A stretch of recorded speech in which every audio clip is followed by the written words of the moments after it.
Formula 1 rookies have always been hit and miss. It isn't their fault. Being one of the top 20 drivers in the world isn't easy. They only have to be a percentage of a percentage point off the pace to be dead last across the line. We've had a few misses recently, and this season especially, there are a couple drivers that already stand out. Could this give Mick Schumacher a second chance? Or should the opportunity go to someone else? Let's check it out. Chances in Formula 1 don't come around very often. This season, there are 3 rookies on the grid: Oscar Piastri, Logan Sargeant and Nick de Vries. Last year, there was just Zhou Guanyu. In 2021, there were 3. It isn't like those rookies are sticking around either. Only Yuki Tsunoda survived from the class of 2021. The chances that come along in Formula 1 are normally there because another rookie didn't make the cut. As a rookie stepping into the seat of another driver who only had a season or 2 in the sport, you are directly compared to them. Take Logan Sargeant as an example from this year. Is he any better than Nicholas Latifi? It's too early to say, but that is the question the Williams team will be asking. One driver that a lot of fans felt didn't get enough of an opportunity, or was better than his team thought he was Mick Schumacher. Now, I've said in multiple videos already that Haas made the right choice replacing Mick with Nico Hülkenberg. Mick cost the team millions in repairs and didn't compete for points often enough. Team owner Gene Haas and team principal Gunther Steiner made the right choice for their team. With the new budget caps, Mick's crashes were cutting into the team's development budget, and that would have been an issue at any team.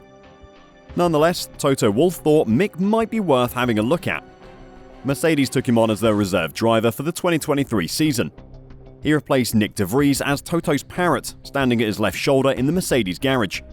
If you haven't seen those shots during live coverage, then keep an eye out for them. Toto always has a celebrity on one side and his current reserve driver on the other. Mercedes said when they signed Schumacher that he will play an important part in the ongoing development of the W14. That's this year's car. While team boss Toto Wolff believed he would be ready to step into the car at short notice, should the need arise. The Schumacher name has obvious links to Mercedes, and as a German brand, having the Schumacher name on the team for PR and marketing opportunities probably pays his salary. Even if Mercedes never planned on giving Mick a chance, just being able to use him for photo shoots made the move worth it. Despite his poor record and regular big crashes, many fans still thought he deserved another chance in the sport. There is an obvious emotional connection for many people to the Schumacher name, but plenty of people also thought he showed enough speed to warrant a place on the grid, unlike a few of this year's rookies. Just 5 races into the season, Nick de Vries and Logan Sargeant are already receiving a lot of criticism for their driving. Nick is in the unfortunate position of having Helmut Marko overseeing his development. Helmut has moulded some of the best drivers the sport has seen in the last decade. He was involved in Sebastian Vettel, Max Verstappen, Daniel Ricciardo and Carlos Sainz, as well as a number of other drivers. Love him or hate him, he knows how to help a great racing driver grow into a Formula 1 racing driver. He does this by taking a zero-tolerance attitude to drivers who aren't showing the necessary qualities. De Vries is already under plenty of pressure, but there isn't any world that Mercedes would let Mick go to a Red Bull team. There is definitely a chance of him heading to Williams though. James Vowles may claim that Williams will never be a Mercedes B team, but the links are clear. Williams is a Mercedes customer. They gave George Russell a seat for 3 years while Mercedes made the most of Valtteri Bottas' services, and James Vowles was a part of the Mercedes management team for many years before taking over control of Williams. This puts Logan Sargeant in a difficult position. The American driver was not an exciting prospect when Williams took him on. His CV reads almost identically to Nikita Mazepin's, and we all know how that ended. He's never won a series in his open-wheel career. Winning F2 and F3 is normally a prerequisite for getting into Formula 1, so that isn't a good start. This is his 7th year in open-wheel racing, and during that time, he's only picked up 10 wins. What I'm getting at is that he's probably in Formula 1 for the same reason Mazepin was: the money. Having an American driver is seen as a great marketing piece at the moment. As the sport grows in the States, fans are looking for a driver to get attached to, and Sargeant was the best American driver Williams could get their hands on for 2023. Would he have made it to Formula 1 if he wasn't American? Maybe in a few years' time, but his CV is not that of a Formula 1 driver at the moment. Logan has not impressed so far. Recent outings have included a late collision with fellow rookie AlphaTauri's Nick de Vries in Melbourne, while Sargent missed the Baku sprint after crashing in the sprint shootout qualifying session. Sargent and De Vries are also the only drivers yet to score points after 5 rounds of the F1 2023 campaign. Both rookies are at risk, and reports are starting to spread about replacements being lined up. Toto Wolff has been speaking to James Vowles about the possibility of Mick replacing Logan in the second Williams seat. Williams are thought to be using the next 3 weekends, which all feature races, to assess Sargent's performance, and if they don't think he's up to the task, they may look at replacing him. I've been reading this in multiple outlets in the last few days and found it a bit unbelievable at first, but after some sense checking, I think it really could happen. I'll share that sense checking with you so you understand why I've even bothered to talk about this potential switch just 5 races into the season. I first thought about why this wouldn't happen. Williams funded Logan's Formula 2 career because they thought he had potential. Apparently he'd done some sim days at the Mercedes factory, and he'd impressed the Mercedes development team, but Merck weren't looking for new drivers at the time. That's why Williams funded him. That is only 1 season though, and for a Formula 1 team, the cost of an F2 contract is nothing.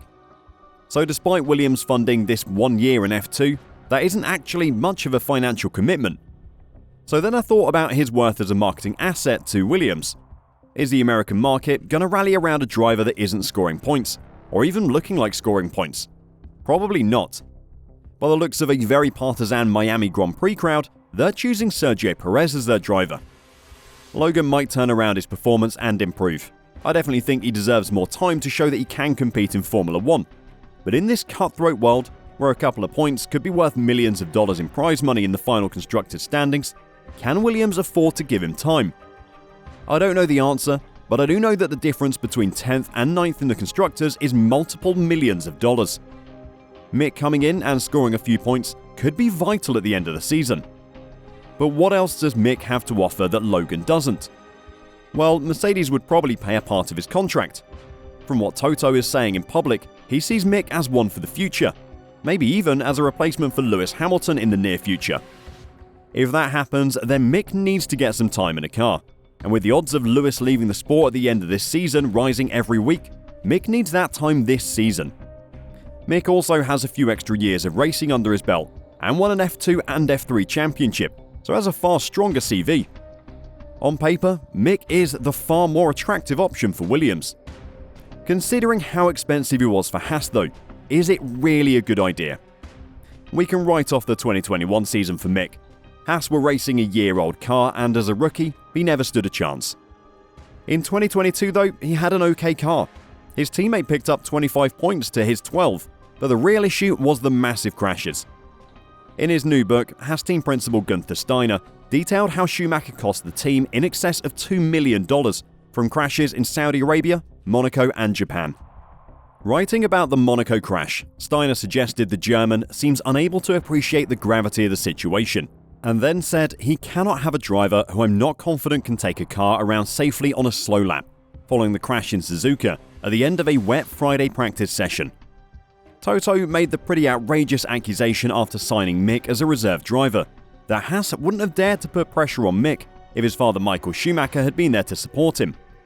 Steiner laughed at the ridiculous statement from Toto, and said of his relationship with Mick Schumacher, "It wasn't easy.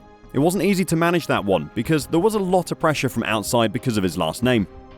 Then obviously he had the big crashes, which was very difficult to manage as well for the team because it was big damage. Which again, you need to refocus your budget on different things, as now with the budget cap you need to invest money in performance. It wasn't easy, but racing is not easy, and coming up for young guys in Formula 1 is very tough, and nobody deserves to be in Formula 1. You need to perform." The truth of it is, Mick didn't perform at Haas. He didn't show enough for the team to keep him on, and he didn't show enough for another team to sign him up for a race seat. Plenty of teams could have taken on Mick, but all of them looked elsewhere. So is Mick the right choice for Williams now? I think he might be a better choice than Sargent, but I don't think he's the right choice. If Mick returns mid-season, expectations will be high and he will have to perform. When the pressure piled on at Haas, he didn't have what it takes, and if he moves to Williams now, I think the same thing will happen again. But that's just my opinion.